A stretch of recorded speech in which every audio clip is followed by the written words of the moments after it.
Malta u issa Massur Mario Cacciattolo għandu storja għalina li adattata għal dawn iż-żminijiet tas-sena. Nilqak magħna Mario? Hello. Hello. You gave up right away, didn't you? le. It's Mario. Nofsu Ingliż u nofsu Malti. Malti tiegħi konversazzjonali biss. Sew, ġifieri kemm kien tirranġa biex. Eżatt. Ħanadek storja imma għal-Halloween, tajb għal-Halloween. Sewwa. Imma skużani, ħanadek istorja bil-Ingliż. Bil-Ingliż. Għax jekk ngħidlek bil-Malti. Sewwa. Ma rridx nagħmel ħafna żbalji fuq il-qudiem il-pajjiż. Ħabbiż rasek. Dinna bl-Ingliż ma importanx ma din hija storja, ġifieri inti dilettant ħafna, ċew iktar minn dilettant illum sar parti minn xogħol ukoll daw li tħobb tirrakkonta daw l-istejjer u ssib daw l-istejjer pjuttost tal-biża ngħidulhom aħna, ne? Eżatt, dark history. Dark history. Għax jiena gwida. Sewwa. U nagħmel dark history tours ħafna postijiet, speċjalment Birgu, għax għandek il-palazz tal-Inkwiżitur. Skur. U minn palazz sibna u ġol palazz tsib stejjer interessanti ħafna. U fuq sħaħar ħafna drabi. Sħaħar. Kienu sħaħar Malta ġifieri. Eżatt, kien hemm ħafna. Kien ħafna minnhom. Ngħidlek ta' bil-Malti, stajt kompli bil-Malti, imma ħalli inserraħlek moħħok, kompli għajdinna bl-Ingliż. Ħanarek istorja, speċjalment. Once upon a time. Once upon a time, eżatt. Once upon a time, there was a remarkable incident involving witchcraft. Right. Here in Malta. Okay. So it begins in 1599. Oh. So there was a trial at the Inquisitor's Palace, right. Birgu. And a woman was called from Gozo. She was, as in, summoned from Gozo. Her name was Elisabetta Caruana, and she gets put on trial in the Inquisitor's Palace. Now, first of all, she's put on trial for heresy, because she's saying strange things about the virgin birth and the baby Jesus, right, and she's saying things to the local population that aren't quite... she must be... Exactly. She's saying things that aren't quite right. So the Inquisitor brings her before trial and says, you can't be saying these strange things, and these things aren't in line with Catholic teaching. So it's pretty standard stuff until witnesses are called. So there was a guy called Valerio Cauchi. He was one of her neighbours. Now, they all lived in the Cittadella in Gozo. Valerio gets called as a witness, and he's asked, you live next to this woman, Elisabetta, what's her behaviour like, what's she been saying about Catholic teaching, things like this. And he sends the trial in a whole new direction, because he says, never mind all this stuff about heresy, I've got a better story to tell you about Elisabetta Caruana. So, on oath, Valerio Cauchi says, 3 or 4 years ago, I came out of my house in the Cittadella, and I looked up in the sky, and I saw Elisabetta and her daughter flying around on broomsticks up in the sky. They took him seriously. There's more. They took him very seriously. So he said, he's very specific, he gives details. He says, the two women are flying around on broomsticks. They are flying around like mad. Okay. So no highway code, just flying around. And both are naked when they're doing this. I see. And there's even more, because Valerio says to the Inquisitor, I know you think this is strange, but if you don't believe me, 2 other people saw these women as well, and you can ask them. And that's what they did. The Inquisition call over 2 more people from Gozo. They come to the Inquisitor's Palace on oath. These other people swear that they also saw these 2 women flying around on broomsticks above Gozo. It's all on record. Really? Yep. Whatever happened to Miss Caruana? So, it's a bit of a long story. The short version is, she was asked, have you been flying around on broomsticks above Gozo? She was actually asked. Yeah. The Inquisitor has to address this. I'm curious about her response to that. Well, her response, which I love, she says to the Inquisitor, no, and you must be mad if you think I've been doing this. She literally says that in response. Fair enough. That doesn't make her very popular, but fair enough. Quite. Well, as a result of that, she was tortured. Her and her daughter were tortured to get to the bottom of the case. So they both had the corda treatment. Now, the corda, of course, you know, Italian for rope. Rope, yeah. So they had a rope tied from a ceiling down to their hands, but the hands would be behind their back, and they would be lifted off the ground. So if you can imagine that, the arm would go right back. It would dislocate your shoulder blades. It'd be very, very painful. And they had this treatment for a bit, but both women, neither woman admits to being a witch flying around on broomsticks. So, in the end, they're both cut down, and the Inquisitor gives them traditional punishment, particularly Elisabetta. Now, this happened a lot with the Inquisition. When you had witches in Europe, you probably know that a lot of them were burned at the stake, drowned, dreadful crimes like that. But in Malta, we didn't have that, thankfully.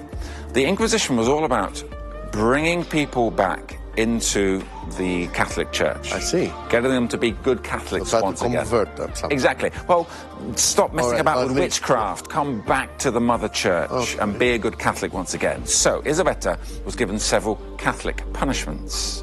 Catholic punishment. So she was told to go to her church in Gozo. It had to be her own local church. She had to wear white, kneel down, and hold a candle at the front of many masses. They gave her a list of the masses that she had to attend. Feast days, she had to be seen in church. She had to go to confession several times, and she had to say the rosary several times as well. It was all about bringing her back to being a good Catholic. Her daughter was given a fine, and I can tell you, which I think is quite an interesting detail, all the people tried, including these two, all the people tried in the Inquisitor's Palace were told not to ever speak about it. And they didn't. The Catholic Church released these records from the Inquisitor's Palace. Stories like this, which academics like Carmine Cassar, he's the one who did research on this, and I found the academic paper he wrote. But all of these stories, and stories that are still coming out, they were released by the Catholic Church in 1960. Up until then, they were sealed. So Heritage Malta... That's 400 years later, yeah? Yeah. I know that Heritage Malta and other experts are going through the records. Even now, they're still going through them and still digging through and finding stories out like this, because these people were sworn to silence after their trials, and they really did keep silent for hundreds of years. Incredible. This really is an interesting story. It's, as you say, in comparison to other European countries, they got off very lightly. Yes, yes. Thankfully. Yeah. Here, it was all about correction, whereas fair enough. At least that. At least. Yeah, absolutely. That. Because if you go around Europe, there are some towns and places like this, but they have monuments up to the dozens of women who were killed because they were supposed to be witches. Yes. So obviously it's a stain on the society of that time. But at least in Malta there was more enlightenment. They still tortured them, but people weren't killed for doing this. Because men cast magic as well, by the way. In fact, I was about to ask that. But when we talk of witchcraft, we almost assume that it's women, it's witches. Believe it or not, it was, although this is my favourite case, so I like to tell the story about Elisabetta and her daughter, it was more men casting magic than women. Really? Yes, which is not what you expect, because not at all. The stereotype is of course, an old woman with a pointy hat, and, big nose, all that sort of stuff, or moles on her face. But actually it was men. And broadly speaking, it was for two reasons. One, they wanted to cheat at gambling and find buried treasure. So it's for financial gain. Okay. They were said to find demons or summon demons to tell them where treasure was buried around Malta, things like this. Okay, sell your soul to the devil, sort of thing. Yes. Vittorio Cassar, he was an engineer. He was a main engineer for the Knights of St. John. He was Girolamo Cassar's son. I see. Girolamo Cassar was one of the main designers of Valletta. But his son, Vittorio, used to trap demons. Trap demons? Into rings and then wear them on his finger or give them to people for money. He'd give a ring to somebody and say, there's a demon in this ring. If you wear it while you're playing gambling games, dice, things like that, the demon will make the dice roll in your favour. So that happened a lot. And the other reason was love magic. If a man saw a girl he liked and he wanted to fall in love with him. He thought, instead of trying to impress her and take her out for dinner and things like this, just a shortcut. Yeah. Use magic to get her to fall in love.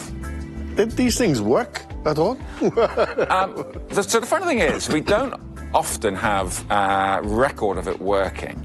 But what's unusual is there are some practitioners of magic who would do things like this. They would advise people on love magic and advise people on gambling, using demons and that sort of thing.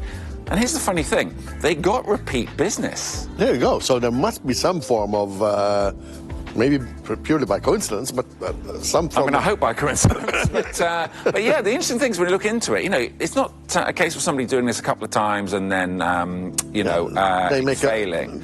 Some people did fail, and we have some cases of people taking other people to court because they've been conned because, they paid for a spell and it didn't work. But the amount of repeat business that some of these sorcerers and witches got really makes you think that, what was happening here? Because they kept on getting people coming back. It's making me think so. But this is a historical fact. Yeah, the story that you told us about Miss Caruana, Isabetta Caruana. Isabetta Caruana, who was allegedly seen flying naked on a broomstick by 3 people. By 3 people on oath. Yeah. Which is also, in those times, was even more serious than it is now. Serious, you're playing with fire there. So, so they were seen in Gozo,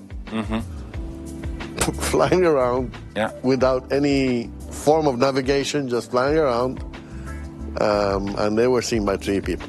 Yeah, apparently so. According to the records, this really happened. I mean, I always tell this story on my tour of Birugul, and I always say to people, make up your own minds. But it is a matter of record. I really hope. The records are kept, by the way, in Mdina. These documents are all in Mdina, and they still exist today. I tell you, Mario, I hope it's true. So do I. I really do hope it's true, because, we could do with some of that magic right today. Mario, thank you very much. Grazie tal-li kont magħna. Tal-istoria u kisib inna iktar jgħajdomna l-istoria pieċu nisimaw daw l-istoria daċxejn tal-wax tal-biza. Grazie ħafna. Grazie ħafna tal-li kont magħna Mario Cacciato. Insomma, minn kollu.